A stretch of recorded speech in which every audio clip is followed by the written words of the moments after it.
Hello दोस्तों, स्वागत है। वेलकम है आपका हमारे यूट्यूब चैनल में। कर्मचारियों, पेंशनर्स और फैमिली पेंशनर्स के लिए मैं कई सारी बड़ी खबरें लेकर आया हूँ, या बोल सकते हैं कई सारी बड़ी अपडेट लेकर आया हूँ, जिनका डायरेक्टली असर आपकी सैलरी, पेंशन और फैमिली पेंशन पर डायरेक्टली पड़ेगा, इस मंथ की पेंशन और सैलरी पर। जी हाँ दोस्तों, इसमें पहली बड़ी खबर होने वाली है आपकी आने इस मंथ की पेंशन बहुत सारे पेंशनर्स के खातों में आ गई है या आने वाली है, उससे रिलेटेड उसमें एक बहुत सारे पेंशनर्स एक न्यूज़ आर्टिकल वायरल हो रहा था, जिसमें कहा जा रहा था कि बहुत सारे पेंशनर्स हैं जिनकी पेंशन रुकने वाली है। तो जी हाँ दोस्तों, बहुत सारे ऐसे पेंशनर्स हैं जिनकी पेंशन अब रुकने वाली है। तो कौन से वो पेंशनर्स हैं जिनकी पेंशन रुकने वाली है जनवरी मंथ की, या उनको आगे क्या करना पड़ेगा, उसका हम सोल्यूशन भी आपको यहाँ पर बताएंगे। दूसरी बड़ी खबर है 8वें वेतन आयोग की कमेटी को गठन को लेकर के, उसके सिफारिशों को लेकर के, कब तक वो सिफारिश करेगी या कब तक वो चेयरमैन में कितने सदस्य कमेटी बैठेगी, ये सब चीज़ों पर मैं थोड़ा सा डिस्कस करने वाला हूँ। एक खबर निकल कर आ रही है, उसकी जानकारी उसके अकॉर्डिंग मैं आपको चीज़ें यहाँ पर बताने वाला हूँ। तीसरा बड़ी खबर बताने वाला हूँ आपने कि आपके रिकॉर्ड ऑफिस ने 18 मंथ्स के डीए और डीआर के एरियर्स को लेकर के आपके गवर्नमेंट को एक लेटर लिखा है, जिसमें बहुत ही इंपॉर्टेंट इन्फॉर्मेशन दी गई है 18 मंथ्स के डीए और डीआर के एरियर्स को लेकर के, उस पर भी मैं यहाँ पर बात करने वाला हूँ। और फोर्थ खबर होने वाली है आपकी पेंशन में बढ़ोतरी को लेकर के। पेंशन में 5, 10 और 15% बढ़ोतरी को लेकर के एक नई जानकारी सामने आ रही है, उस पर भी हम यहाँ पर डिटेल में बात करेंगे। ये 4 खबरें आप सभी के लिए बहुत ज़्यादा इंपॉर्टेंट हैं, चारों की चारों आप लास्ट तक देखिएगा, बहुत इंपॉर्टेंट ये वीडियो होने वाला है। उस वीडियो शुरू करने से पहले आपसे मैं एक अपील करना चाहूँगा, अगर आपने हमारे चैनल को अभी तक फ्री में सब्सक्राइब नहीं किया है तो चैनल को फ्री में सब्सक्राइब जरूर कर लीजिए। सब्सक्राइब के ब्लैक बटन को प्रेस करके साथ ही साथ आप हमारे वीडियोस की लेटेस्ट इन्फॉर्मेशन के लिए घंटे के निशान को यानी बेल आइकन को प्रेस करना बिल्कुल मत भूलेगा, तभी आपके पास हमारी वीडियोस की लेटेस्ट इन्फॉर्मेशन आ पाएगी और आप हमारे वीडियोस को ऐसे ही आगे वॉच कर पाएंगे। आपको जानकारी एक लेकिन इन्फॉर्मेशन दे दूं, बहुत सारे पेंशनर्स हैं जो हमसे डायरेक्टली बात करना चाहते हैं या जुड़ना चाहते हैं, तो उन पेंशनर्स, और आप सामने स्क्रीन पर भी देख पा रहे होंगे, बहुत सारे पेंशनर्स जो है हमसे जुड़ भी चुके हैं और अपनी समस्याएं जो थी उनको सॉल्व करा चुके हैं। तो आपको करना ये, पहले हमारे चैनल को सब्सक्राइब करिए, उसके राइट साइड में एक ज्वाइन बटन है, उस ज्वाइन बटन में क्लिक करने के बाद आपको मात्र 29 रुपये का पेमेंट करना है और आप हमारे प्राइम मेंबरशिप बन जाएंगे। आप सामने देख भी सकते हैं। प्राइम मेंबर बनने के बाद आपको जो भी समस्या आप कमेंट बॉक्स में लिखेंगे, और कमेंट बॉक्स में लिखने के बाद में आप डायरेक्टली हमसे जुड़ने के बाद में विद इन 15 मिनट के अंदर आपकी जो भी समस्या होगी वो आपको वहाँ पर सॉल्यूशन उसका कर दिया जाएगा। पहली बड़ी खबर की तरफ चलते हैं। बहुत सारे पेंशनर्स ऐसे हैं जिनकी जनवरी मंथ की सैलरी, जनवरी मंथ की पेंशन और फैमिली पेंशन रुक सकती है। जी हाँ दोस्तों, मैंने आपको पहले ही बताया था, बहुत सारे पेंशनर्स ऐसे हैं जिन्होंने अपने लाइफ सर्टिफिकेट सबमिट तो कर दिए हैं, लेकिन सबमिट करने के बाद में उन्होंने अभी तक उसका स्टेटस चेक नहीं किया है। तो बहुत सारे पेंशनर्स ऐसे हैं जिनके सबमिट करने के बाद उन्होंने स्टेटस चेक नहीं किया है, और अगर उनका स्टेटस सक्सेसफुल नहीं है तो जनवरी मंथ की आपकी पेंशन आपके खातों से रोक सकती है। आप पेंशन आपके खातों में आने वाली है, आ गई है बहुत सारे पेंशनर्स की, लेकिन पेंशनर्स के लिए ये सारी चीज़ें बहुत इंपॉर्टेंट है कि अगर उनकी पेंशन खातों में रुकती है तो सबसे बड़ा रीज़न होगा, आपको पैनिक नहीं होना है। आपको सॉल्यूशन ये है, आपको सबसे पहले उसका स्टेटस देखना है। स्टेटस अगर सक्सेसफुल नहीं दिखा रहा है, अगर सक्सेसफुल दिखा रहा है तो आपकी पेंशन आपके खातों में टाइमली आएगी जैसे आती है, लेकिन अगर सक्सेसफुल नहीं दिखा रहा है तो आप अपने रिकॉर्ड ऑफिस में जाएंगे, अपने डिपार्टमेंट में बात करेंगे और वहाँ पर फिर से लाइफ सर्टिफिकेट सबमिट करेंगे और उसका स्टेटस चेक करेंगे, क्योंकि मोस्टली पेंशनिस्ट सबमिट तो कर देते हैं लाइफ सर्टिफिकेट या डिजिटल लाइफ सर्टिफिकेट, लेकिन उसका स्टेटस चेक नहीं करते हैं। तो आपको स्टेटस चेक करना भी बहुत ज़्यादा इंपॉर्टेंट है और वहाँ से फिर से आप अपनी पेंशन कंटिन्यू करा पाएंगे। तो आप बहुत सारी इंपॉर्टेंट इसमें ये चीज़ें थी।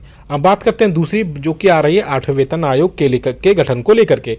आप सभी को पता है कि गवर्नमेंट ने 8वें वेतन आयोग को गठन को मंजूरी दे दी है, जो कि 1 जनवरी 2026 से इसको लागू किया जाएगा। इसके रिगार्डिंग एक की मेंबर या हो सकते हैं एक चेयरमैन और 2 मेंबर्स इसमें कमेटी में हो सकते हैं, और जो जल्द से जल्द अभी एक न्यूज़ आर्टिकल आ रहा है जिसकी अगर माने उसकी खबर माने तो पेंशनर्स और कर्मचारियों के जो सिफारिशें हैं वो जल्द से जल्द सरकार को सौंप सकती है।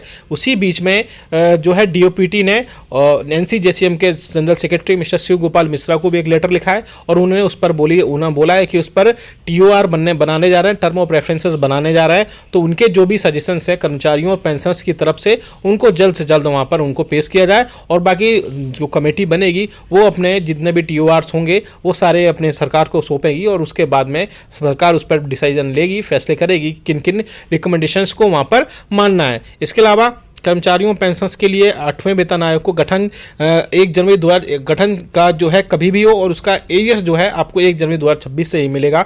यानी अगर इसमें थोड़ा बहुत डिले भी होता है, वैसे जिसके चांसेस बहुत कम है, लेकिन अगर डिले होता है तो आपको एरियर जैसे 6 पे कमीशन के बाद में 7 CPC आया था तो आपको वहाँ पे एरियर्स प्रोवाइड कराया गया था। इसमें भी ऐसा ही हो सकता है, अगर आपका गठन इसमें थोड़ा सा भी डिले होता है तो 1 जनवरी 2026 से बाकी जब तक होगा उसका एरियर मिलेगा ही मिलेगा। तो 1 जनवरी 2026 से इसको गठन होने की पूरी वहाँ पर पॉसिबिलिटीज़ हैं। अब बात करते हैं तीसरी, जो कि आ रही है 18 माह के एरियर्स को लेकर के। जी हाँ दोस्तों, आप सभी को पता है कि कर्मचारियों और पेंशनर्स के 18 माह के एरियर्स को लेकर के अभी एक अमर उजाला में एक बड़ी वायरल न्यूज़ आई थी, जिसमें कहा गया था कि सरकार कर्मचारियों और पेंशनर्स के कोविड के टाइम के 34,402 करोड़ रुपए लौटा सकती है। हालांकि अब जो बजट सेशन सरकार का चालू हो रहा है, स्टार्ट होने जा रहा है, उसमें कर्मचारियों और पेंशनर्स के 18 माह के एरियर्स पर भी बात हो सकती है। जी हाँ दोस्तों, और भी कई सारे मुद्दों पर वहाँ पर बात होगी, जिसमें कर्मचारियों पेंशनर्स को कई सारी, जिसमें इनकम टैक्स वगैरह में रिलीफ मिलने की भी उम्मीद जताई जा रही है।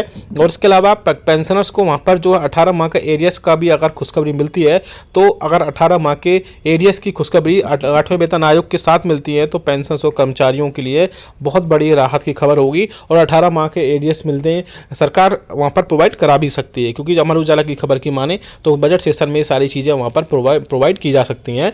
लेकिन देखना इंपॉर्टेंट होगा, देखना बहुत इंटरेस्टिंग होगा कि क्या कर्मचारियों और पेंशनर्स के 18 माह का एरियर्स सरकार प्रोवाइड कराए, क्योंकि यूनियंस और फेडरेशंस भी लगातार इसके रिगार्डिंग सरकार से वहाँ पर कई सारी चीज़ों पर बातचीत कर चुकी हैं, जिसमें 18 माह के एरियर्स का मुद्दा सबसे ऊपर था।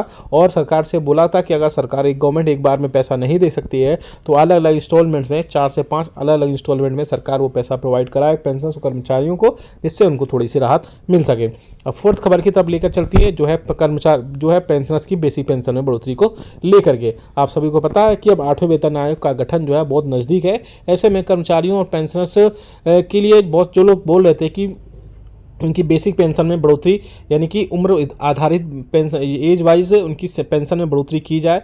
जैसे एग्जिस्टिंग एम्प्लॉयज़ की बेसिक सैलरी में 3% की बढ़ोतरी होती है, वैसे ही पेंशनर्स की बेसिक पेंशन में एटलीस्ट 1.5% की बढ़ोतरी हर साल की जाए। या फिर एक और प्रपोजल था कि जिसमें 60 से 65 साल में 5% की, 70 से 75 साल में 5% थी, और 75 से 79 यानी 80 ईयर्स की एज तक वहाँ पर 5% की ब्लॉक में 5% के 5 ईयर्स के ब्लॉक में 1% की वहाँ पर, या फिर 5 ईयर्स के में 5% की बढ़ोतरी की जाए।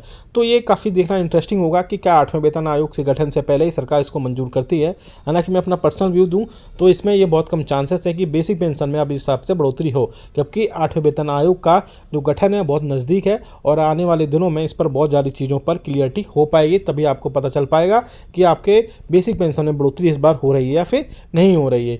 लेकिन 8वें वेतन आयोग का गठन अब तय है और बेसिक पेंशन में काफ़ी ज़्यादा बढ़ोतरी देखने को वहाँ पर मिलेगी। इवन कर्मचारियों की सैलरी में भी काफ़ी ज़्यादा बढ़ोतरी देखने को मिलेगी, और फिटमेंट फैक्टर जो भी तय होगा उसके हिसाब से आपकी सैलरी, पेंशन और फैमिली पेंशन में बढ़ोतरी की जाएगी। तो आपको हमें कमेंट करके बताएगा कि आपके हिसाब से कितना फिटमेंट फैक्टर रहना चाहिए, जिसके हिसाब से आपकी सैलरी काफ़ी ज़्यादा उसमें बढ़ोतरी देखने को मिल सके, या फिर आप कितने प्रतिशत की बढ़ोतरी पेंशन में देखना चाहते हैं। ये वीडियो अच्छा लगा तो लाइक करिएगा, शेयर सभी के साथ करिएगा। ऐसे न्यूज़ इन्फॉर्मेशन अपडेट्स के लिए चैनल को भी सब्सक्राइब कर लेगा। मिलते हैं आपको नेक्स्ट वीडियो में। Thank you so